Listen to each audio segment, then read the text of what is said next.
Hello दोस्तों, नमस्कार। मैं हूं आपका मित्र जो है शेष नारायण शुक्ला और आज हम पढ़ेंगे कक्षा 10वीं का विज्ञान, है ना।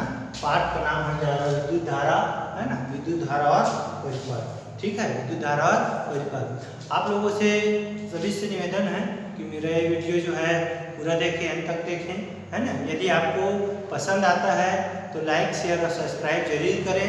यदि आपको लगता है कि इसमें कुछ सुधार की ज़रूरत है तो कमेंट बॉक्स में ज़रूर लिखें, तो इसमें सुधार कर उसे ज़रूर अच्छा करके, है ना, आपके सामने प्रस्तुत करने का प्रयास करूंगा। तो अतः आपसे सबसे निवेदन है मेरे वीडियो को अंत तक जरूर देखेंगे। चलिए अब हम पाठ शुरू करते हैं।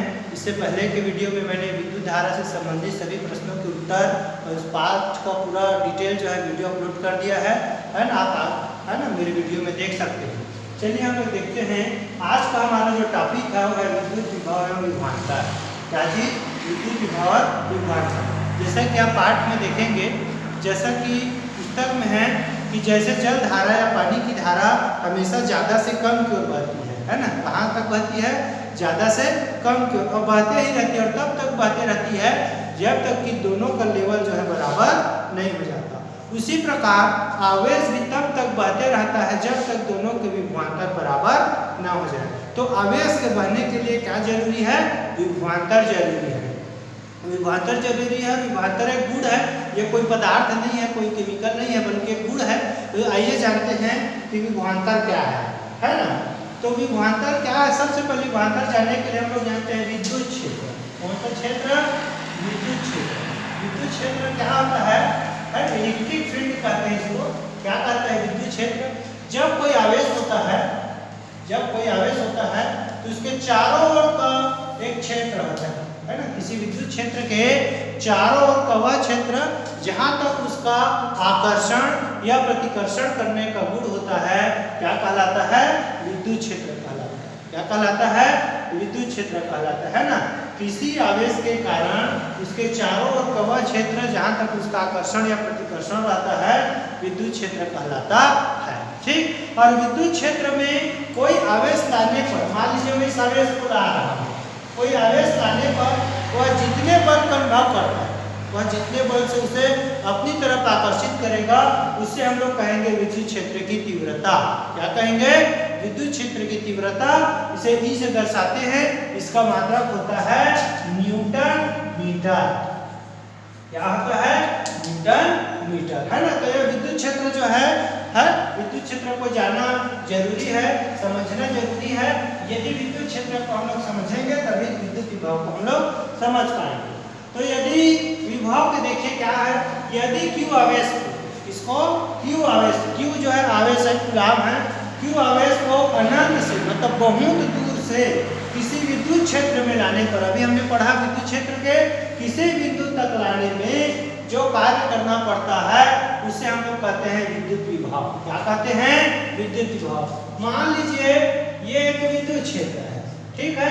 विद्युत क्षेत्र है, चारों तरफ इसका एरिया है, चारों तरफ इसका प्रभाव, ठीक। और हम लोग बहुत दूर से यहाँ तक हम एक आवेश को पकड़ के लाते हैं, तो उसी को दौरान हमें, है ना, उसको लाने में जो कार्य करना पड़ेगा उसको हम लोग कहते हैं विद्युत विभव। क्या कहेंगे? विद्युत विभव कहते हैं।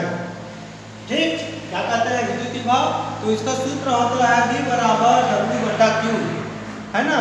V बराबर होता है W बटा Q, है ना। ऐसा आवेश, जब किसी आवेश को विद्युत क्षेत्र अनंत से विद्युत क्षेत्र के किसी बिंदु तक लाने में जो कार्य करना पड़ता है उसे हम लोग क्या कहते हैं, है ना, विद्युत विभव कहते हैं। इसका मतलब क्या होता है?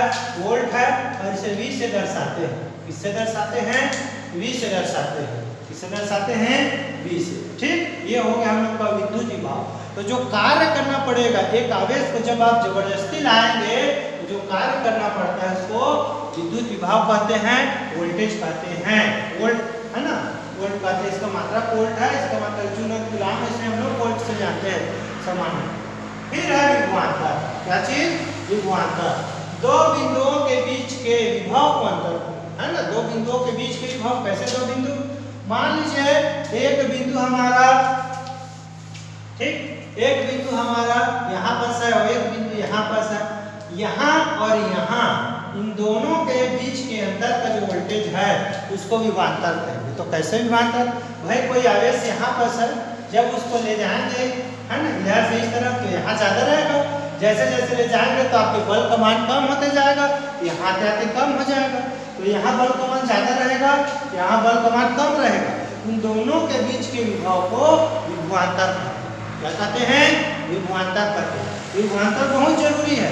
यदि विभवांतर नहीं रहेगा तो आवेश का प्रवाह नहीं होगा, और आवेश का प्रवाह नहीं होगा मतलब विद्युत धारा नहीं बहेगी। तो विभवांतर हमेशा होता ही होता है ना। शुरुआत में करेंगे तो ज्यादा बल रहेगा और धीरे धीरे धीरे धीरे धीरे उसके बिंदु दर बिंदु जो बल का मान क्या होते जाता है, कम होते जाता है। तो इसका क्या कहलाएगा? विभवांतर कहलाता है। दो बिंदुओं के बीच के विभव के अंतर को विभवांतर कहते हैं। इसको हम लोग किससे नापते हैं? वोल्टमीटर से नापते हैं। इससे नापते हैं हम लोग, वोल्टमीटर से नापते हैं, है ना। वोल्टमीटर को नापते समय, जोड़ते समय एक बात का हमें ध्यान रखना चाहिए कि धन को प्लस से और माइनस को माइनस से जोड़ना चाहिए हमेशा, ताकि वह प्लस से शुरुआत होकर के, है ना, दूसरा जो टर्मिनल है, जो दूसरा तार है वह माइनस से निकाल सके। ठीक। और जिस मशीन के द्वारा नापते हैं उसको वोल्टमीटर कहते हैं, याद रखिएगा। इसे हमेशा समांतर क्रम में जोड़ा जाता है। किस क्रम में जोड़ा जाता है? समांतर क्रम में जोड़ा जाता है। इसका सही मात्रा जो है वोल्ट है। क्या है इसका सही मात्रा जो है? वोल्ट है। ऐसा ही मात्रा जो है वोल्ट है। ठीक। तो इसको हम लोग को जानना है, बोर्ड परीक्षा में जो है बहुत ही इम्पोर्टेंट है। ठीक है, इसे डी के द्वारा दर्शाए जाते हैं। फिर उसी प्रकार, है ना, जब हम लोग विभवांतर नापते हैं, वोल्टेज नापते हैं, तो हम लोग देखते हैं कि यह धन से शुरू होकर ऋण की ओर जाता है ना। हाँ, किधर से शुरू होकर जाता है? प्लस से शुरू होकर के ऋण की तरफ जाता है, माइनस में खत्म होता है। तो इस प्रकार जैसे जैसे हम लोग आगे बढ़ते जाते हैं, इसका विभव का मान कम होने लगता है। क्या होने लगता है? विभव का मान कम होने लगता है। इस विभव के मान को हम लोग वोल्टेज ड्रॉप या विभव पतन कहते हैं। सिंपल सी बात है भाई, जब ट्रांसफार्मर रहेगा, शुरुआत में जो रहेगा वहाँ पे ज़्यादा वोल्टेज है ना, कुछ दूर जाएंगे तो वोल्टेज और कम होते जाएगा, और जो गांव है या शहर है, जो आखिरी बिंदु है, वहाँ सबसे कम लाइट पहुँचेगा। क्यों पहुँचेगा? क्योंकि ट्रांसफार्मर को वहाँ तक भेजने में बल लग रहा है, ताकत लग रहा है, ढकेलने में, धक्का देने में, है ना। तो शुरुआत में ज़्यादा बल लगेगा और आखिरी में कम मतलब बल लगेगा। तो इस प्रकार यहाँ से लेके वहाँ तक पहुँचने में जो बल का मान होता है उसको हम लोग क्या कहते हैं, है ना, बल के मान को विभव पतन कहते हैं। क्या कहते हैं? विभव पतन या वोल्टेज ड्रॉप कहते हैं। तो इस प्रकार हमारे परीक्षा के दृष्टिकोण से क्या क्या इंपॉर्टेंट प्रश्न बनता है, जो बोर्ड आपके द्वारा पूछा जाता है ना, या फिर जितने भी कंपटीशन एग्जाम है उसमें क्या क्या प्रश्न पूछा जाता है। विभव किसे कहते हैं, है ना, विभव की परिभाषा, विभवांतर की परिभाषा, ये सूत्र जो है इंपॉर्टेंट है। इसको किससे नापते हैं? V से। याद रखिए, विभव और विभवांतर दोनों को ही V से दर्शाते हैं और दोनों का ही मात्रा वोल्टेज है। ठीक। फिर ये किस मशीन से नापते हैं? तो वोल्टमीटर से नापते हैं। किससे नापते हैं? वोल्टमीटर से। किस क्रम में जोड़ा जाता है? तो समांतर क्रम से जोड़ा जाता है।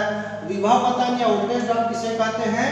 तो जब धनात्मक सिरे से शुरू होकर ऋणात्मक सिरे की ओर जाते हैं तो धीरे धीरे वोल्टेज का मान कम होता जाता है, इसे विभवांतर कहते हैं, विभव पतन कहते हैं। सर क्या कहते हैं? विभव पतन कहते हैं, है ना। इस प्रकार मैंने आपके सामने इसको प्रस्तुत करने का प्रयास किया है। यदि आपको अच्छा लगता है यह शीर्षक तो इसे आगे अपने मित्रों को भेजिए, है ना। जारी रखिए क्रम को और सब्सक्राइब